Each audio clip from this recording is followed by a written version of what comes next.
Previously on the MU Dive. I will see you guys next video, and I pray to God that I get it out at a decent time.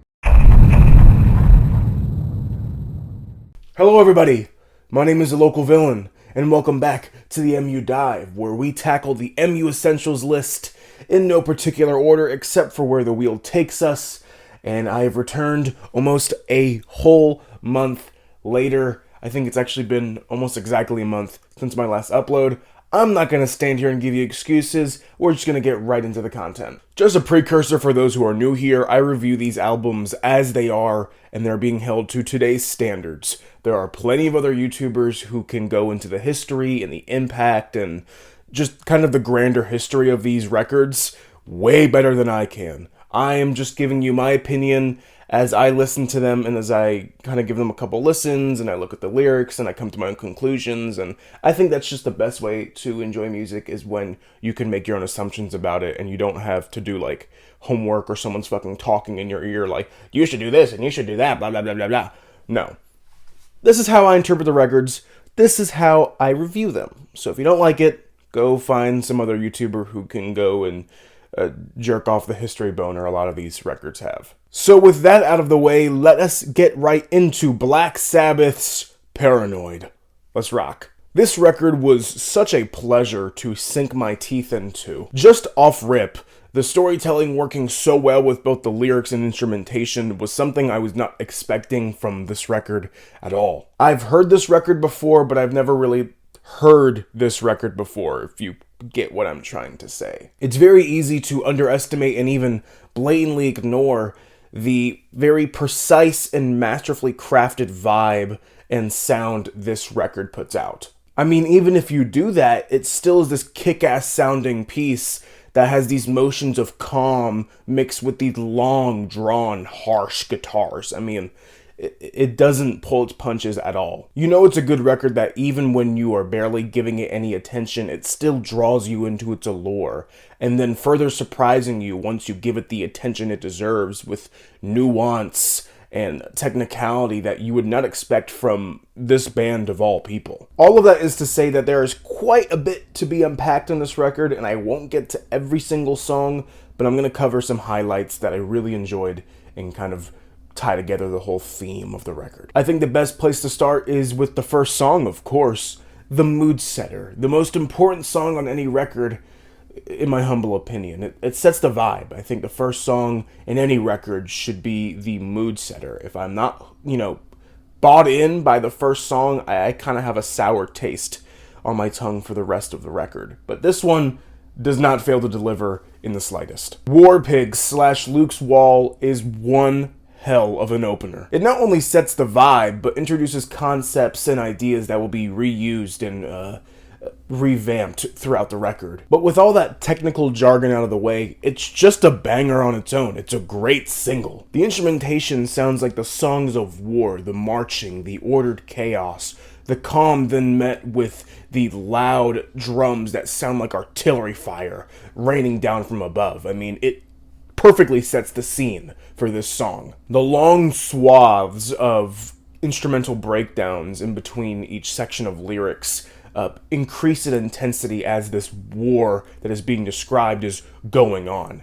Once again, just perfectly setting up this narrative and this kind of scenery in your head of this war that just keeps getting worse and worse and worse and worse. And as each lyrical passage comes, more twisted and fucked up things are said, all the way until the point where at the very end, Satan comes in and he's like, "Sup bitches, like, this is fucked up, this is my kind of deal." Pretty much, war is bad.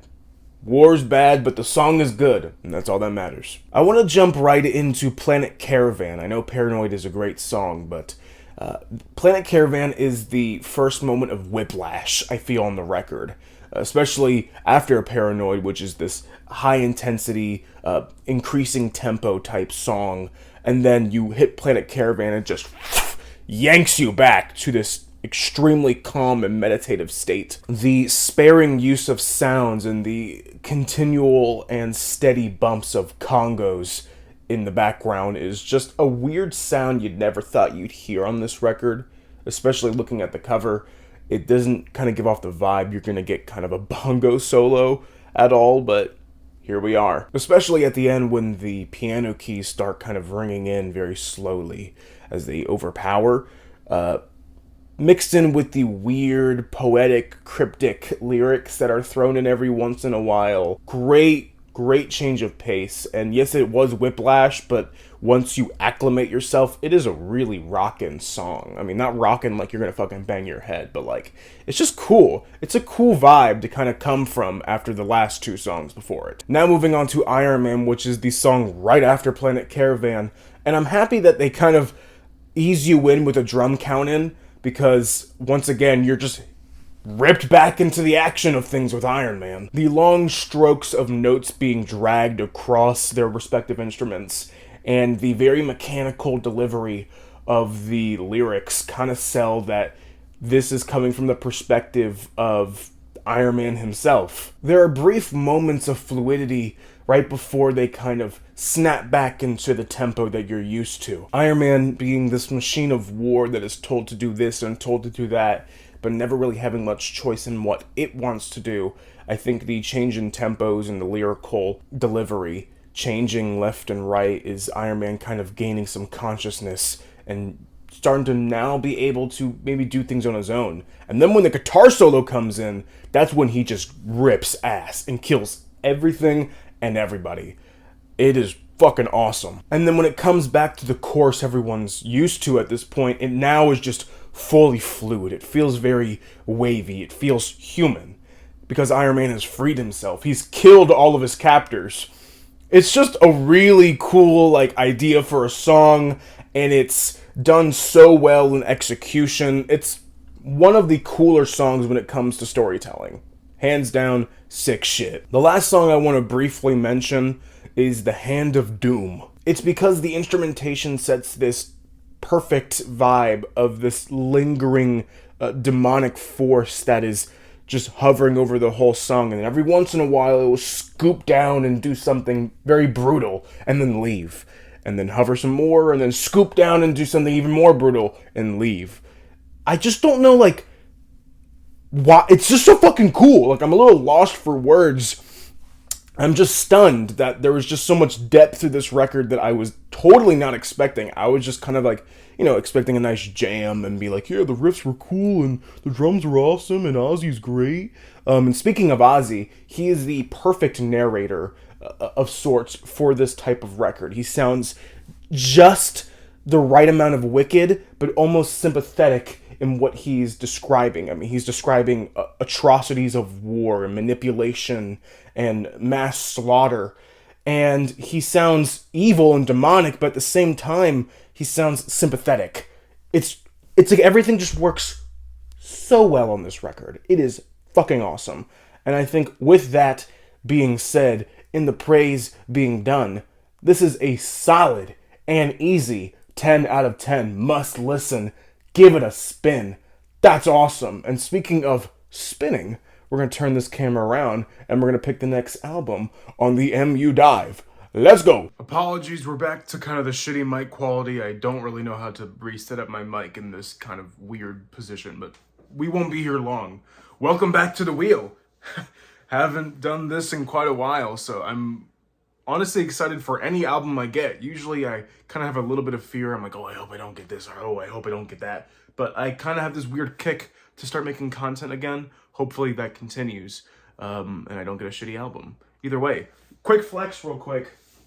Buy this book if you are interested in any type of music history and you kind of just want to deepen your music knowledge. It is quite the thickums, and you will have plenty of time to surf through it, as it is literally 1,001 albums and more. It updates every 2 years. But enough bullshitting. Let's get to the wheel. Let's spin it. Ooh, classics. All right, I'm a bit excited. Let's see what we get from the classics. Let's spin the second wheel. G4. Rest in peace, G4 TV. That was the shit. G4's REM's Murmur. I've only heard a little bit of REM, obviously just their more popular stuff, but I've never really sat down and listened to an REM record, but I'm excited nonetheless. I've liked some of their popular music, so why not give their whole album a shot? With that, I will see you guys next time, and hopefully it will not be another month the next time you see me. Hopefully in a couple days, maybe next week. Who knows? School's starting soon for me. But yeah, I will see you guys next time. Local Villain out. Peace.